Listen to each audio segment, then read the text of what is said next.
அதிமுக பாஜக கூட்டணியில இருக்குது. நீங்க 5வது முறையா வெற்றி பெற்று சட்டமன்ற அமைச்சர் பதவிக்கு நீங்க வலியுறுத்தாங்களா? அதுக்கான என்ன திட்டம்? புதுச்சேரி மாநிலத்துல பொறுத்தமட்டில் என்டிஏ கூட்டணி, இந்த கூட்டணியில அதிமுக 2 சீட்டுகள் பெற்றது. இப்போ ஒரு சீட் ரிசல்ட் வந்தது, இன்னொரு சீட்டு ரிசல்ட் கொஞ்ச நேரத்தில் வரலாம்.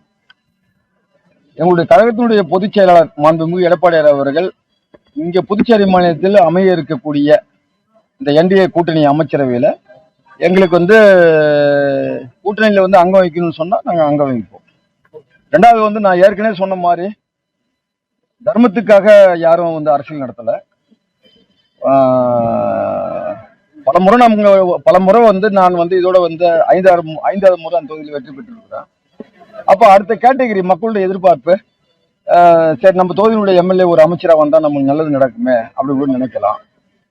பல சட்டமன்ற தேர்தலில் முதல் முறை வெற்றி பெற்றவர்கள்லாம் கூட சபாநாயகரை வந்துக்கிறாங்க, அமைச்சரா வந்துக்கிறாங்க. அப்ப இந்த தொகுதியினுடைய மக்களுக்கு அந்த எண்ணம் இயற்கையே வருது. ஏன் அப்படின்னு அந்த மக்களுடைய எண்ணத்தை நிச்சயமா கழகத்துடைய பொதுச் செயலாளர் அவர்களிடம் வலியுறுத்துவோம். வலியுறுத்தி அமைப்போற இந்த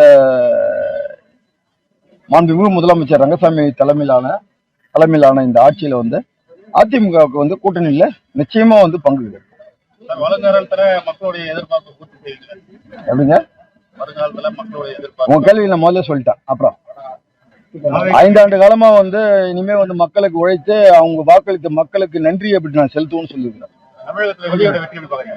தமிழகத்துல முழுமை பெறல இன்னும்.